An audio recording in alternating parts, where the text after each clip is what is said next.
everyone.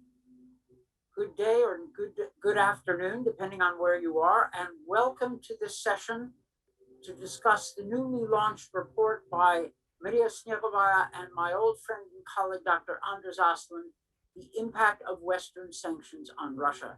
This is a topic dear to my heart, and full disclosure, I was deeply involved in the Obama administration's policy toward Russia, particularly the imposition of sanctions after the Kremlin invasion of Ukraine in 2014. This paper is a major piece of work. It covers the impact of sanctions both on Kremlin behavior and on the Russian economy, discusses the challenges of their implementation, including the mistakes that the US government has made, and looks at the future, ways to make sanctions work. It includes economic analysis, it includes a political assessment of the nature of Putin's regime, and the two authors are exceptionally well qualified to do this work. Dr. Maria Snegovaya is a rising generation all-star in the field. She went to Columbia's Harriman Institute, political science faculty, decades after I did, but it was and remains an excellent place, and she brings the perspective of both countries, shall I say, a powerful approach. Anders Åslund and I were young diplomats in the Soviet Union, and I was almost a young diplomat in Poland.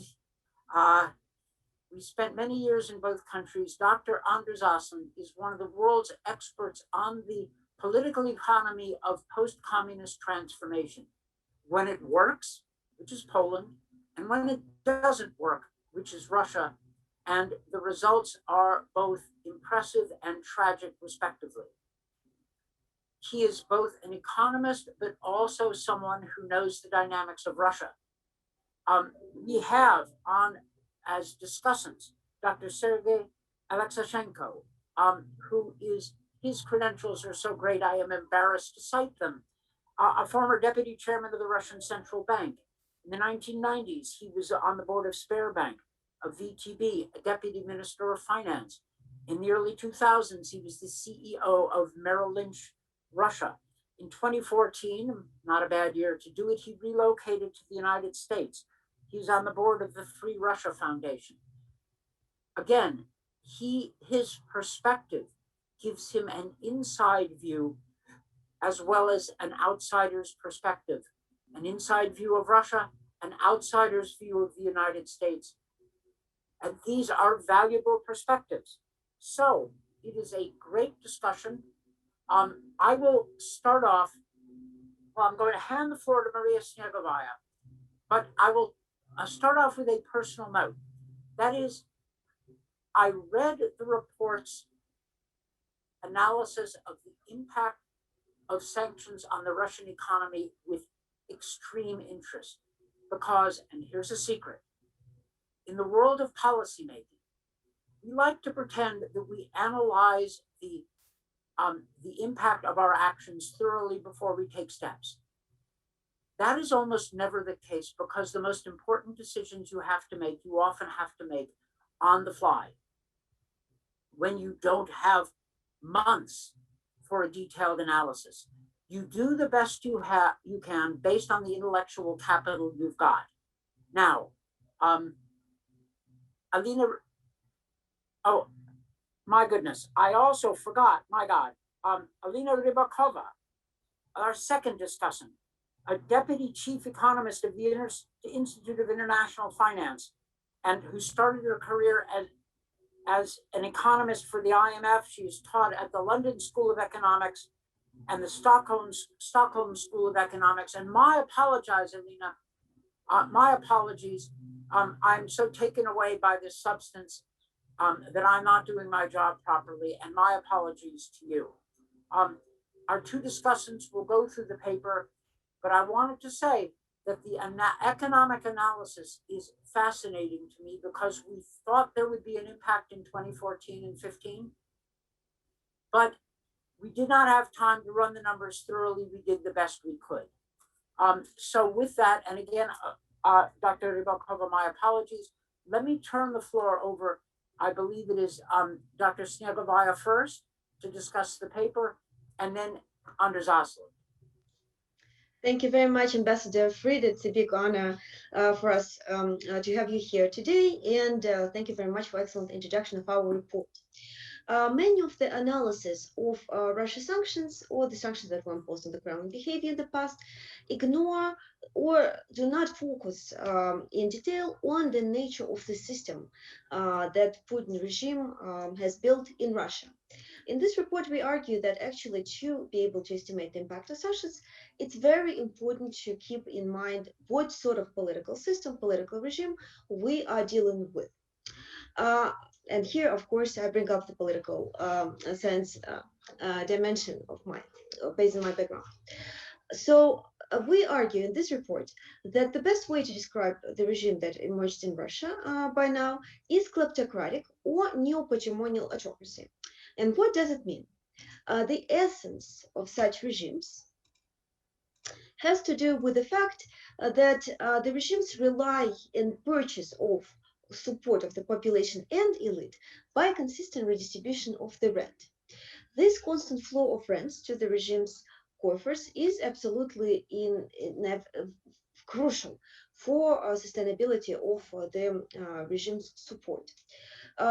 This flow of rents may be achieved through, maybe received from say oil or resource rent, but can also be sustained by rents coming from taxes, natural resources, state-owned companies' revenues, assets stripping, and public procurement. Precisely because of that, there's little distinction. These rulers, these regimes, they make little distinction between the public and private coffers, routinely dipping into the state treasury for their own political need. Very important that the regimes of such types are not ideological. And the key goal of Putin regime and the cronies surrounding Putin is really to sustain the hold on power. We argue in our report that it's primarily for these lenses that the Kremlin's foreign policy should be seen. It's designed to promote the interests of current Kremlin elite rather than Russian population more broadly. And anyone of long-term watchers of Russia definitely would probably agree with us on this. Now, with that in mind, what sort of sanctions has the West imposed on the Kremlin or Russia in the recent years, and to what extent are they effective? We distinguish, which is a very classic approach, between three major types of sanctions. Personal sanctions on human rights violations and corrupt businessmen working for the Kremlin, financial sanctions, and technological sanctions. The first type, the personal sanctions, they were introduced first as part of the so-called Sergey Magnitsky Rule of Law Accountability Act, based in 2012, subsequently expanded into Global Magnitsky Human Rights Accountability Act, and reinforced through the American Adversaries for Sanctions Act, CAATSA, which famously, among other things, sanctions Oleg Deripaska, the owner of the second largest aluminium producing company, Rusal. The second, I'm not going to be focusing much on the effectiveness of the sanctions, and Andres will be talking in more detail about the economic impact. The second type, technological sanctions, introduced on three types of oil technology in Russia, projects in the Arctic, deep water, and shale fields.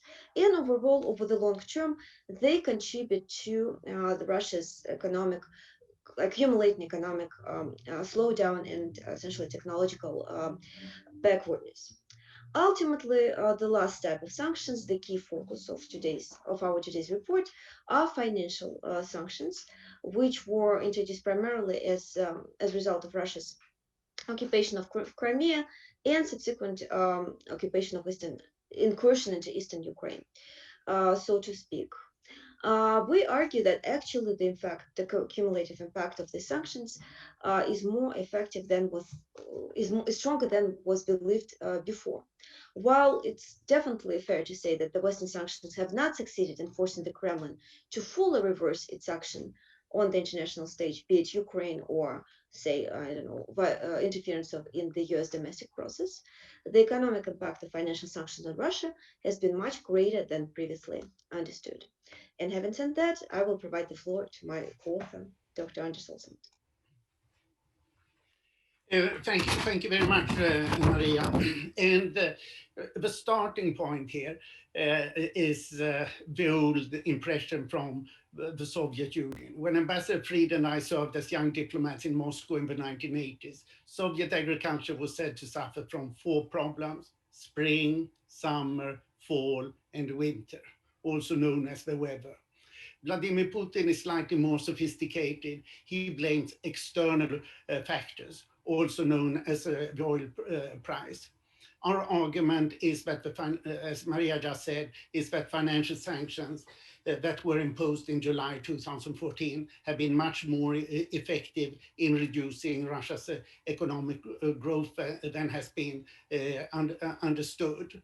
When Vladimir Putin talks about the Russian economy, he emphasizes various measures of macroeconomic stability: the low inflation, minimal budget deficit, low public debt, and steady current account surpluses and international currency reserves.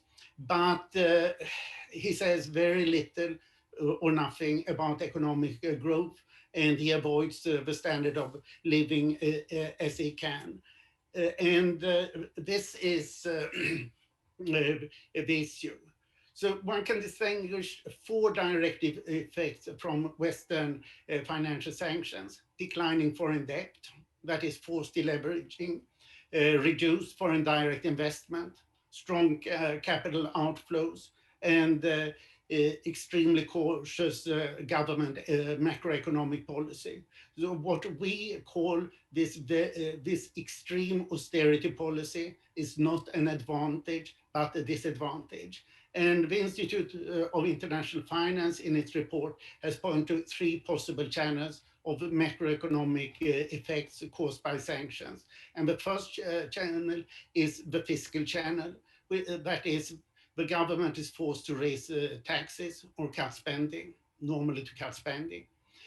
Second, the balance of payments channel that forces Russia to cut back on imports and to increase its exports in face of lower capital inflows and larger capital outflows. And the third is the balance sheet channel, forcing the government or state banks and state-owned enterprises to deleverage. So the fundamental point we make is that this is not disadvantageous, but is advantageous to pursue this extreme austerity policy. And what we have calculated is how much capital has Russia foregone. And our assessment is a total of almost $1 trillion. I could mention that Russia has lost about as much on a lower oil and gas price and other lower commodity prices since 2014. So the natural thing is to see that the oil price and the financial sanctions have had a similar size. And then we look more carefully at it, considering all the costs of additional capital and presumed additional imports. And we arrive at a possible additional growth of 2.5% to 3% a year during the 7 years of sanction, 2014 to 2020. That is a total of $350 billion in the course of these 7 years, or an average of $50 billion a year. So then you wonder, how does it compare with other assessments? The 2 most common assessments that are being used are both from the IMF. The first was an IMF study early on from 2015 that concluded, I quote, that sanctions and counter-sanctions could initially reduce real GDP by 1 to 1.5% a year. That is what I have used so far, but now I would prefer to double the number, as I've just said. And then you have another number which I think has rather muddled the water. It's in 2019, the IMF noticed, I quote, output growth averaged 0.5% in 2014 to 18, over 2 percentage points a year slower than originally projected. Of this, the IMF concluded that only 0.2 percentage points were caused by sanctions, but attributed 1 percentage points to fiscal factors and 1.2 percentage points to monetary and financial factors. All this depends really on assumptions and definitions. First, the IMF starts with below originally projected growth, which was barely 3% a year. 5% would have more sense. The Central European countries have had a growth of 4 to 5% a year during this period. That's Hungary, Romania, Poland, and for that matter also Turkey. And note that all these 4 countries are actually today richer than Russia in GDP per capita, whether you count it in the current US dollars or in purchasing power parities. And so Russia should have a growth rate not of 3%, but of 5% if there hadn't been Western sanctions and bad economic policy. The second is that the fiscal effects, as well as the monetary and financial factors, are really effects of belt tightening that Russia was compelled to endure because of the financial sanctions. So here we come to a question of definition. And this would mean that this IMF number is really financial sanction effects of a total of 2.4% a year during the years 2014 to 2018. And that would mean that our assessment is actually in the same ballpark as the IMF numbers.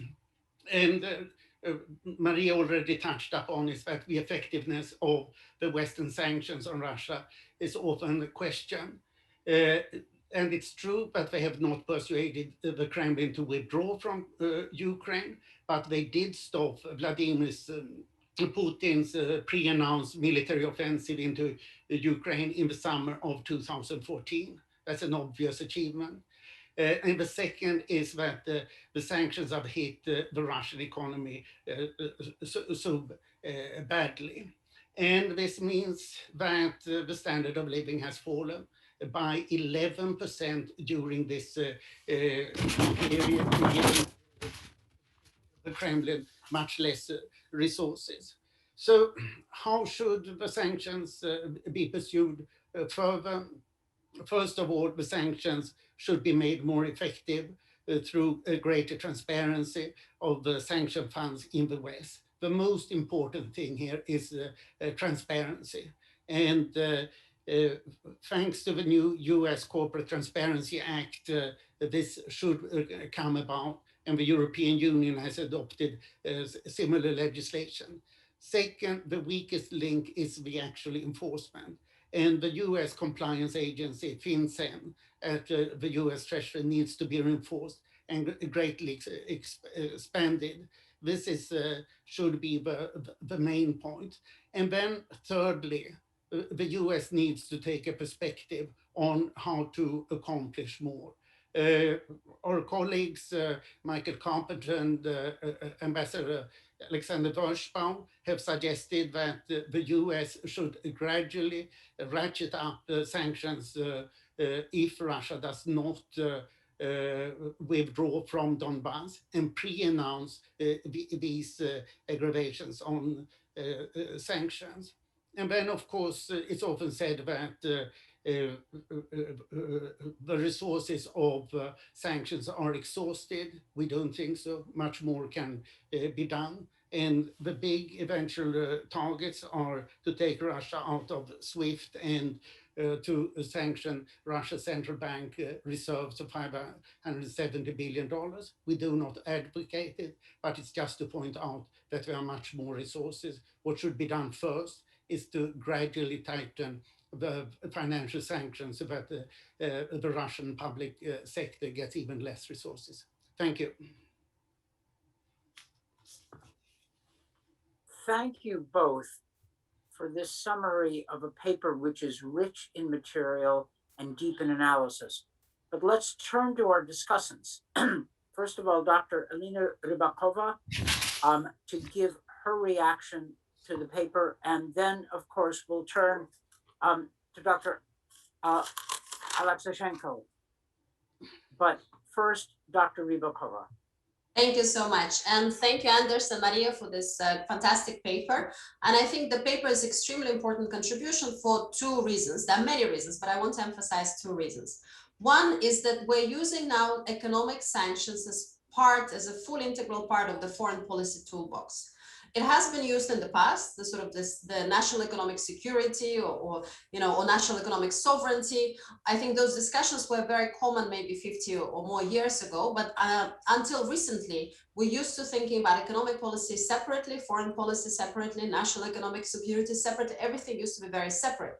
Over the last 5 years, or maybe a little bit more, that has started changing. And I think for the US, that's been very important, the change towards Russia and use of this economic sanctions towards Russia, which is still a very highly integrated global financial commodity markets economy. It's not exactly the same as using sanctions towards either Iran, North Korea, or even Venezuela. So therefore, using sanctions as a part of the national economic security or foreign policy objectives on a highly integrated global into global economy, global markets country, I think that's something that is is coming back. And also we see the discussions even about China, right? So I think therefore a contribution of somebody who looks at economics as well as the structure of the Russian policy, economic and political regime, and trying to see how we can be most effective by taking the holistic view. I think to me that's one of the first very important contributions of this paper. The second important contribution is trying to dig through the details and look at the nuance, right? In some ways, Russia, one would say, benefited and went for much more conservative macroeconomic policies that anybody would have expected before 2014. Remember, we used to talk about growing foreign debt, irresponsibility, potentially strong ruble strengthening, and now it's in a way, even despite sanctions risk, has been a darling of the fixed income short-term portfolio investor, right? So one could say, well, look, the sanctions haven't really worked exactly as intended. On the other hand, a lot of this macroeconomic adjustment came at the cost of a common person in Russia, right? And as the paper clearly spells it out, and I think in the context of some of the recent demonstrations and the worries of the United Party Russia, the regional elections, and also the national election, I think that's partially reflective of that, that the health expenditure has been cut, and especially with the COVID hit, we paid with that money for sanctions. So I think that's another very important nuance. Then I can talk much more, and we want to leave room for questions and also Professor Aleksashenko's comments. But I want to say that I've really enjoyed also the conclusions, where the focus is on making sure sanctions are multilateral, that there is a way of scaling up and also scaling down sanctions. Because right now we're in this weird equilibrium where we're increasingly using up the sticks. Of course, there are some left, but we're using them up, but there are almost no carrots we can offer. And I think that's something that needs to be studied, and I think the paper flags it out. And then also looking at transparent and focused sanctions. Why are we going after certain individuals? Why we're not targeting some of the sanctions more specifically after specific people? And I think that's also a very important contribution, because we all are discussing indeed, could it be SWIFT? Could it be debt? But we are forgetting that within this range of available options, the big picture macroeconomic options are not the only ones. There are also, the visa regimes that you point out. There's also the ease of access to financial markets globally. These are all extremely important measures that we, at least on the macroeconomic side, of course, don't look at closely. And therefore, it's particularly helpful that Anders's and Maria's paper does and provides suggestions. So with that, I will conclude and pass on the word to Sergey Aleksashenko. Thank you so much. Dr. Aleksashenko, the floor is yours. Thank you, Ambassador Fried. Thank you, everybody, for making me here. And we are discussing a very important topic. We discuss Western sanctions in the period when the new US administration come into the offices and decide what to do and how to do with Russia. And what were the results, what were the effects, if they are, is very important for everybody. And that's why I really appreciate the new report, and I fully support the view of Dr. Ribakova that it is a very temporary and very comprehensive report that everybody should read. Nevertheless, I am a little bit more skeptical about the report, about the conclusions, because I do not believe that sanctions were very effective. Let's make a look. What were the goals, what have been reached, and what are the effects that is measured by the authors. What were the goals in the sanctions? First of all, Russian leadership must stop its support for separatists. We want political solution in respect of Ukraine's sovereignty and territorial integrity. Send a strong message to Russian government that there are consequences, and the United States is prepared to take additional steps to impose further political and economic costs. Let us remember that the most serious and the last economic sanctions that we discuss all the way along and in this report were imposed in September 2014, and nothing after that. What have been reached? Putin's expansionist dreams were not fulfilled, and the likely reason was after Russian military offense started in July. Let me remind you that Russian military offense in the summer of 2014 ended in September after Ilovaisk, and the Minsk agreement was signed on September 5, while sanctions that touched financial sector, defense, and oil were imposed 1 week later. Moreover, those sanctions were imposed 8 weeks after the Malaysian MH17 was shut down. In January-February 2015, Russia implemented a new offense occupying the Baltsevo area, and there was no reaction from the West. So I do not believe that those sanctions stopped Putin's aggressive policy. Even if it is not military offense, but we may say that Russia has destroyed Ukrainian foreign trade with Central Asian countries and permanently cyber attacks Ukraine and other neighboring countries. Territorial integrity is not reestablished. There is no any negotiations looking for peaceful political solutions. Russian leadership has not stopped its support for separatists, and definitely Russia is not isolated on the international arena.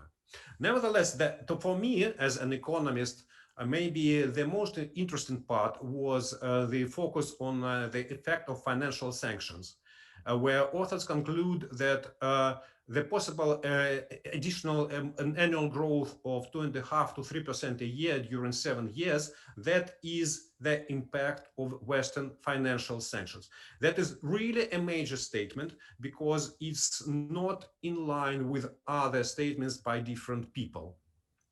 And authors say that we can deduct those, we can decompose those effects in net flows of foreign direct investment. They have declined, and the decline in foreign debt. Let's make a look. There are 3 views quoted in the paper. It's IMF, it's Gurevich and Prelevsky and Korkhanen, and everybody agrees that the impact of Western sanctions is much lower. It was IMF estimated it's 1 to 1.5% in 2014-15, and those who knew how Russian economy reacted to that, what happened in Russia in December 2014, and later on in the first half of 2015, they do remember what is serious impact of Western sanctions. Since then, I do not see any disturbances in the Russian financial market, and Nevertheless, it may happen. It may happen that all of us, of economists, we do not pay serious attention, and maybe authors have disclosed some interesting facts. But maybe the effect of Western sanctions is much stronger, but those estimates should be seriously argumented. Let's talk first about measuring growth.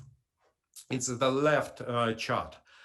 We see that Russia is in red, and definitely Russia is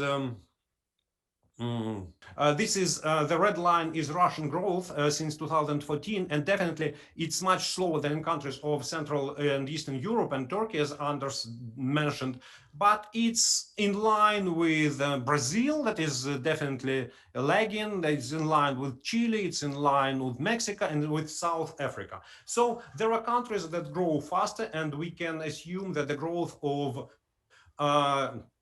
Central European countries is more related with their membership in European zone, in European community, rather than to some factors that are related to Russian sanctions.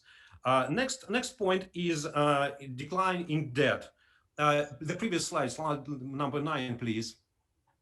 You may see that once again, yes, foreign debt by many emerging economies is growing fast, but if we decompose this growth in regions, we see that the red line is developing Europe, it's emerging Europe, it should be, and it's growing really slow and not different from Russia. On the right slide, it's more interesting. It's a Bank of International Settlements new issue, the amount outstanding of securitized debt. What Russian companies, not banks, but companies, were able to borrow in financial markets. And we see that since the second half of 2016, this amount started to grow tremendously.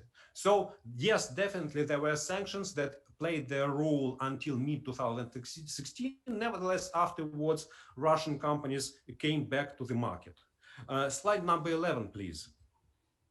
When we talk about the capital outflow, we should remember that it's definition from the balance of payment.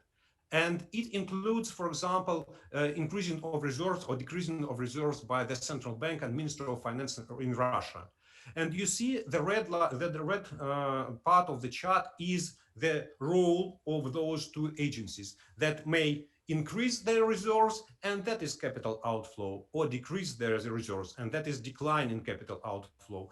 And definitely just looking on the gross number of capital outflow from Russia, it's not correct. Moreover, we should remember that the balance of payment is a balance. And if you have current account that is a black line, positive, there should be definitely negative capital account. Otherwise, that doesn't work. Please, the next slide. Except of central bank and Minister of Finance, there is another very important component of the capital outflow, it's cash. If Russian citizens keep foreign cash, dollars or euros or Swiss francs in their pockets, in their wallets, that is capital outflow as well. And so if we deduct all those components, central bank, Minister of Finance and cash, we will see that, in fact, the capital outflow in Russia starting from 2015 to 2020 is not as big as we can imagine. And it is connected with the trade balance. If oil prices are higher, like it was in 2018, then means the capital outflow is a little bit bigger. Next slide. What is really was astonishing for me, I tried to decompose foreign direct investments according to Central Bank of Russia data, and we may say that foreign direct investments, if we look on the gross data, it's the first line, definitely declined from $55 billion per year in 2010-13 up to $20 billion in 2015-20. But foreign direct investment is a very interesting component, indicator as well. Within this data, we see reinvestment. For example, if McDonald's or Coca-Cola or Pepsi-Cola, they operate in Russia, if they reinvest their profits, that is foreign direct investment as well. And you see the second line, it's reinvestment. Reinvestment declined drastically. So that means that all foreign companies operating in Russia, they stopped to reinvest profits. And that is really very important.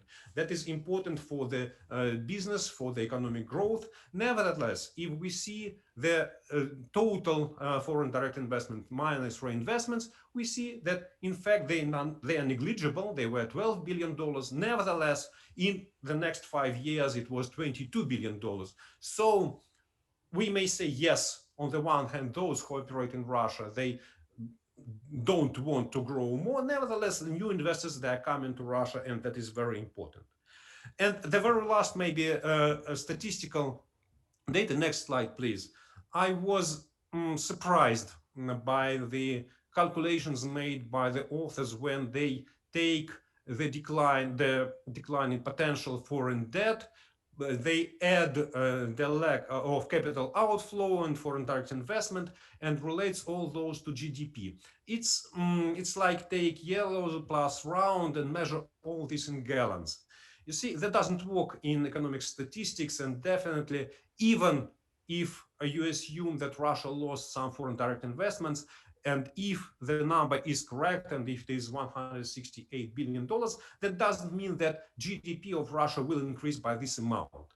Yeah, because this is investment, they are realized within a certain period of time, and they provide their effects for the years to go, and the effect of $168 billion of investment, maybe 1/10 of this amount per year, and it's going year by year. So that is, I'm skeptical. So all the data provided by authors at least do not support their strong argument that Russia lost from Western sanctions much more than other authors anticipated. And the most important is that authors do say that there was decline in oil prices twice during this period of time, in 2014-15, and then in 2020, and that definitely played its role. And the second part is destruction of all institutional environment in Russia that really affects Russian economy. And because of that, Russian economy is losing a lot. And authors do not try to to attribute any effects to those two factors, saying, okay, all the decline in economic growth is because of sanctions. To my mind, it's a little bit skeptical. Next slide, please. Recommendations. First of all, I believe that current sanctions can increase costs, but they work gradually and not very fast.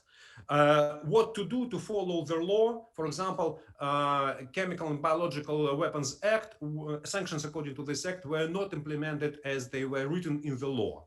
Please, next slide on individual sanctions. I was surprised that only 67 Russians are in SDN list, out of which 12 are oligarchs. And if you look on the list of oligarchs, you see that 5 of them, they are CEOs of companies. And we see Rottenberg Jr., but we do not see Rottenberg Senior, Arkady or Boris. We see Volga Group, but not Timchenko. We see Power Machines, but not Mordashov. And we do not see anyone who was mentioned in Panama Papers who financed Putin's activity. And the very last slide. Maybe the key target of potential sanctions should be definitely the most sensitive part of the Russian economy, its oil sector. And I believe that the West cannot stop purchasing Russian oil, but the West can prohibit, for example, state-controlled oil companies to purchase some Western software or some Western equipment. Thank you so much, and excuse me for being a little bit long. Thank you for that strong presentation, but let me turn to Dr. Snegovaya and Andres Åslund to take on some of the points you made. And thank you for the stimulating presentation. Maria, I think the floor is yours, if you want. I would allow Andres to answer first. I think it would be more correct, given that he's an expert on this topic. Very good. Anders, you're on. Yeah, first of all, I don't see any point in making all these distinctions of the different financial flows. What matters is the total financial resources, and we have defined that very well in the paper. And the total financial resources have decreased, that Russia's total foreign debt has decreased by $259 billion during these 7 years, while other emerging economies, the whole group on average have increased 30%, and then we have added foreign direct investment that has been foregone. I don't see that you in any way question that. To pick up one little group here and one little group there and say that this is important and the other is not important makes no sense. To me, this is just to drown in details and forget the overall. I did clarify how we have interpreted the IMF numbers, but this is just a matter of redefinition, that these are financial and fiscal effects. That's very much the report from the Institute of International Finance argued. The other papers are early and do not provide strong evidence. Essentially what we are saying is Russia's growth should, under normal circumstances, have been close to 5%. That's the laggard effect in relation to Central Europe. Why isn't it? Well, there are three factors: oil price, financial sanctions, and poor governance. The poor governance, as we argue in the paper, is to considerable extent connected with the sanctions. Putin has used them to increase the control by the cronies and by the state over the economy. So he has imposed the cost on the economy. And so poor governance is typical also of Brazil. It's not only commodity prices. Why we particularly lifted up the Central European countries is exactly as we argue in the report, that they have good governance because they are part of the European Union. You might say that Hungary and Poland are not stars, we write that, but they are far better than Russia. And if you take emerging Europe, you get Ukraine and Belarus in it. So this is quite an irrelevant measure because they suffer from the same problems as Russia. Also, if you go down in the Balkans, which is a reason that we did not use these. And finally, I should say that Timchenko is sanctioned. So you should check that list again. He was sanctioned in March 2014. And the effect of the sanctions, going back to that, when the financial sanctions were imposed the 16th of July and the 30th of July for the European Union in 2014. And the Russian offensive stopped, as you said, by the 5th of September agreement in Minsk. And what happened in February 2015, I would argue that was just, so to say, the Russians clarifying, taking over the Baltsova railway station and clearing out the border. That was not a major offensive. That was a clearing of the lines. So I do think that it stopped. And then, of course, you want much tougher sanctions, which you're perfectly welcome to say. We are suggesting a gradual tightening of them, and I'm very much in favor of going after the oligarchs that you want to sanction. So there we have no disagreement. Thank you. Very good. I want to turn to the questions, and we have a pair of questions. And I want to put them both out. One is from Bob Otto, And Bob Otto, an expert in these issues for many years, says over the years, Putin has often complained about unjust and illegal sanctions. But a few Russian analysts have suggested that Putin doesn't actually fear new financial sanctions, that he will just use financial sanctions as a way to rally Russians and explain to them their impoverishment within the besieged Russian fortress. Bob's point is that Putin's logic may not coincide with ours, and that imposing costly sanctions may not be a deterrent. He may see them as useful for his own purposes. Now, another kind of a question, but somewhat to the same topic, is from Maria Shagina. She points out that the impact of economic sanctions goes beyond a purely economic dimension. What are the non-economic effects of sanctions on Russia, on the political elites that the authors of this paper have discovered? And how does this contribute or not contribute to the overall effect of sanctions? These are two almost twinned questions taking things from the opposite side. And I will ask actually both the authors, but any of the discussants. And I noticed that Elina Ribakova has her hand raised. And if you'd like to answer these questions, that would be great. I will start briefly, but I do want to pass it on to Maria as well, because she has the expertise in this area. But very briefly on the fortress Russia and the besieged fortress, I think that worked exceptionally well post 2014 sanctions, and I think you can see that in some of the local polling data, where the anti-US and anti-EU sentiment has picked up significantly post 2014 sanctions.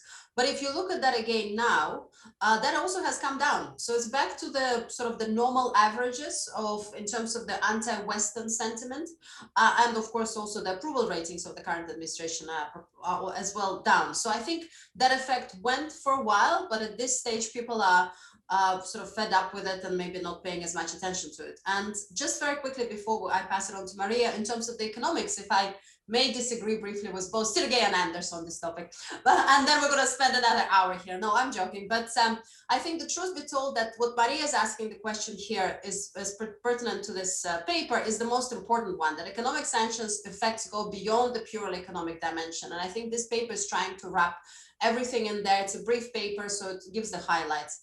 On the economics part of it, I think Sergey is unparalleled in terms of his ability to analyze Russia's flows of funds. And I do think for the researchers out there, it's an important topic to dig through and go into detail, because the way the foreign FDI is recorded in Russia and many other countries is very fraught with difficulty. The same thing for other flows, unrecorded export proceeds. So there is a lot of work to be done following on this paper, maybe possibly disagreeing, but exactly unpicking these little details and making a research paper on its own, just from that comment that Professor Aleksashenko gave. Thank you. Thank you very much, Elina. Excellent comment, and thank you very much for our discussants for a very important contribution. I actually agree that I think this paper should be treated as a motivation for further discussion and more sophisticated measurements, because there is some status quo existing on the sanctions in the analysis, and it's actually, I think, very fruitful to exercise to try and challenge an existing status quo, given that the situation is in progress. On the questions that are very important, and I thank Bob Wata and Maria Shagina for important questions. First of all, the besieged fortress. There is a consistent concern about the Kremlin being able to manipulate and turn it in its own advantage, the sanctions that imposed on Russia. First of all, I think these concerns are a little bit over-exaggerated. First of all, if you look at how anti-Western sentiment fluctuates in Russia, looking at the polls, you notice that they always peak around the time when Russia starts a new war, be it Georgia, Ukraine, Syria. What does it tell you? That means that Russia's propaganda picks up around the same time, and the polls really just reflect what the TV has to say to the Russian people. That actually has little to do with deeper seated sentiment of the Russians, and actually appears to be quite a shallow sentiment, because it quite quickly changes subsequently as propaganda stops this coverage. In recent years, we actually observe much more demand for improved relationship with the West among the Russians based on the polls. Therefore, the sanctions are not directly linked to the Kremlin's ability to brainwash the Russian population with anti-Western sentiment. These are two. It will always do that when it is in the Kremlin interest, because, as we have discussed before, the Kremlin's foreign policy is primarily based on defending the interests of its elites. More importantly, it will become increasingly harder to do, as Elena has pointed out, as the economic situation worsens. I have shown in my own research and the other studies that show that as Russia's economic situation declines, real disposable incomes have been in decline for the last, or stagnating for the last seven years. The actual support for assertive and aggressive militaristic actions and moves, it has been declining in Russia. Russians are quite rational in this sense, because we have a lot of domestic problems. Why waste resources on the outside? Therefore, the worse economic situation is, the fewer actual opportunities the Kremlin has to turn this sentiment, anti-Western sentiment, in its own favor. We see the trends are opposite. Second point, to address the question by Maria Shakina, there's two, at least I can point out two ways to answer this question. First of all, here in this report, we cite our my own research for SIPA done before, where there is some evidence of sanctions fostering the split among the elites or oligarchs with kind of money made primarily from the outside. This, like, for example, like you can talk, I don't know, Vladimir Putin, somebody who sells the makes money from something being sold outside from Russia, and the elites from domestic sources of money, primarily, I don't know, maybe that's something related to defense industry, etc., when the state essentially orders them the purchases from the oligarchs. That is the split. Again, it's a little bit hard to analyze since we lack the data, and the elites, Russians, are notoriously closed to the public. But unfortunately, despite these somewhat encouraging trends, we do not see that fundamentally being expressed in some kind of fundamental change in foreign policy, partly because the Kremlin very strongly, seriously compensates the elites who suffered from the Western sanctions, partly because of the fear of repressions and hardening Kremlin grip over the elites and the Russian population in the recent years. And of course, if you want to reinforce the effects of sanctions on the Kremlin elites, as Andres has pointed out, as Sergey Aleksashenko has pointed out, there needs to be a much stronger effort to be done to identify the assets the elites hold abroad, and to punish essentially the Kremlin cronies much stronger than it has been done until now. Thank you. Thank you. We have a question from Ariel Cohen, or rather a point from Ariel Cohen, which I would like to flip and turn it into a question for the panel. Ariel Cohen points out that there is considerable room to escalate sanctions in the Russian energy sector. He's written about this recently. Separately, Brian O'Toole and I wrote about this, the options for increased energy sector sanctions. Now, Dr. Åslund and Dr. Aleksashenko disagree about the impact of sectoral sanctions on the Russian economy, but they are in profound agreement about the need to go after Putin-aligned oligarchs, individual sanctions. What are the views of what are the views for anyone who wants to speak as to the efficacy on Putin's decision-making calculus of economic sanctions versus personal sanctions?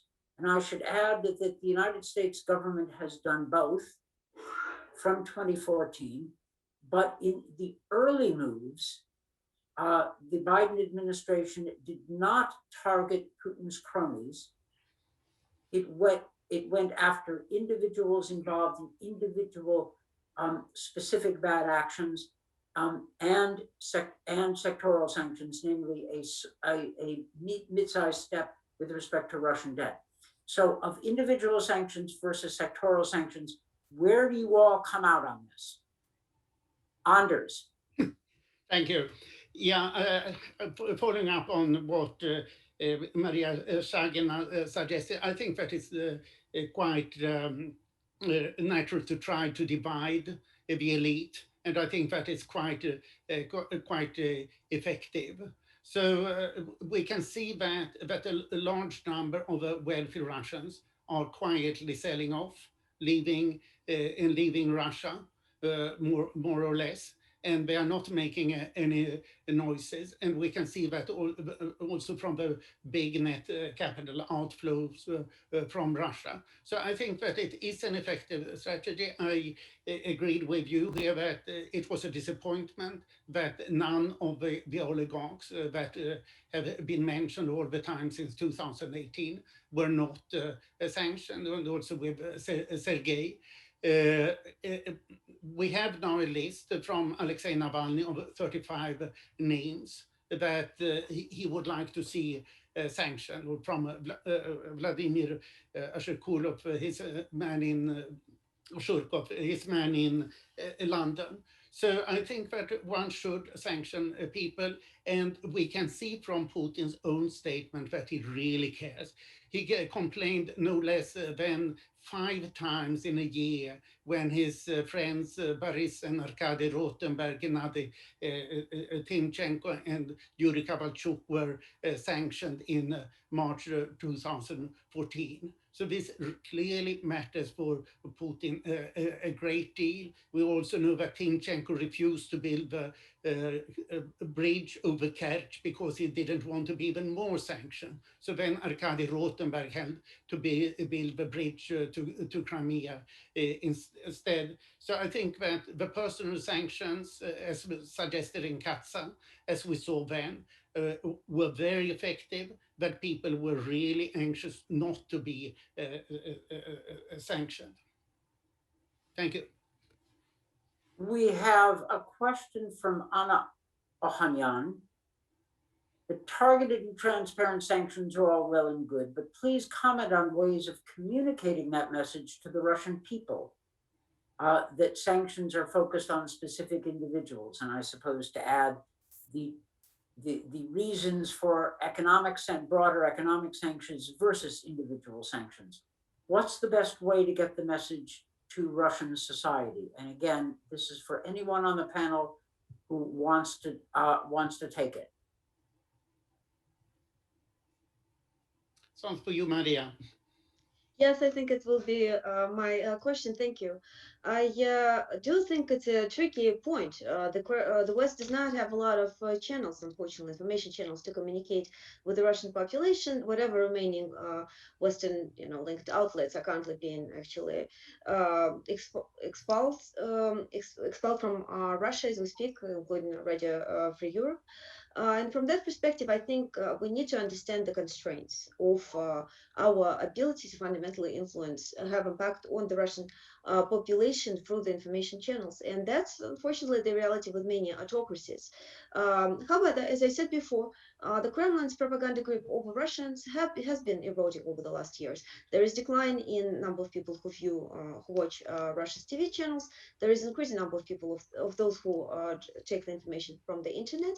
And there's also overall broader dissatisfaction with the Kremlin. Therefore, it becomes actually a little bit harder to sell the general constant idea that Russia is a besieged fortress, hated by all of the countries. As you know, the Kremlin has recently proposed a list of countries that are unfavorable to Russia. And a lot of people, even in Russia, joke that pretty much excluding 2 countries like North Korea and maybe Venezuela, all the other countries get on this list. So from this perspective, I think it's important to understand the limitations. It's harder for us to sell, to explain, to fundamentally reach out to the Russian population. But there's some attempt done by Navalny's team where they point out specifically that it's the Russian oligarchs who are being targeted, not the population. However, to fundamentally change the Russian view on the Kremlin and support and affinity for Putin, it's important also to demonstrate that there's consequences for aggressive actions on the international stage, and that when ruling leaders fundamentally violate the laws, there's economic consequences that will be paid by the rest of the population. Thank you. Thank you. I see, sadly, that we have gone through our allotted hour, and I'm sorry because there was much more to discuss, but I know better than to try to drag people who have an intense day of Zoom meeting. So I don't want to abuse people's time. but I want to thank the panel. Oh, by the way, for all listening, there is a link to Dr. Aleksashenko's slides. This has been a meaty and serious discussion. The paper covers both economic analysis, an assessment of Putin's regime, the impact of sanctions, and recommendations for the future. Despite I note the disagreements about the economic impact, but I am impressed by the agreement on an important policy piece that I want to emphasize, which is the need to push ahead on individual sanctions. This discussion and discussions like it will continue into the future. Unfortunately, we have Vladimir Putin's Russia for now, and we'll have it tomorrow and for some time to come, and coming up with organized, sustainable ways to resist, even while we try to cooperate where we can and stabilize the relationship, is going to be a priority for the West. It is already an outline of the Biden administration's policy. I want to thank all of our panelists, the two authors and the two discussants, for a terrific and meaty discussion. I'm grateful to have gotten to moderate this. And to all of you who asked questions I didn't get to, I'm sorry. It's such as life in the era of Zoom meetings. So thank you very much, and I will bring this session to a close. Thank you all, and do read the paper. Do read Andres's and Maria's paper. It is worth it. Take care, everybody. Thank you. Thank you. Thank you.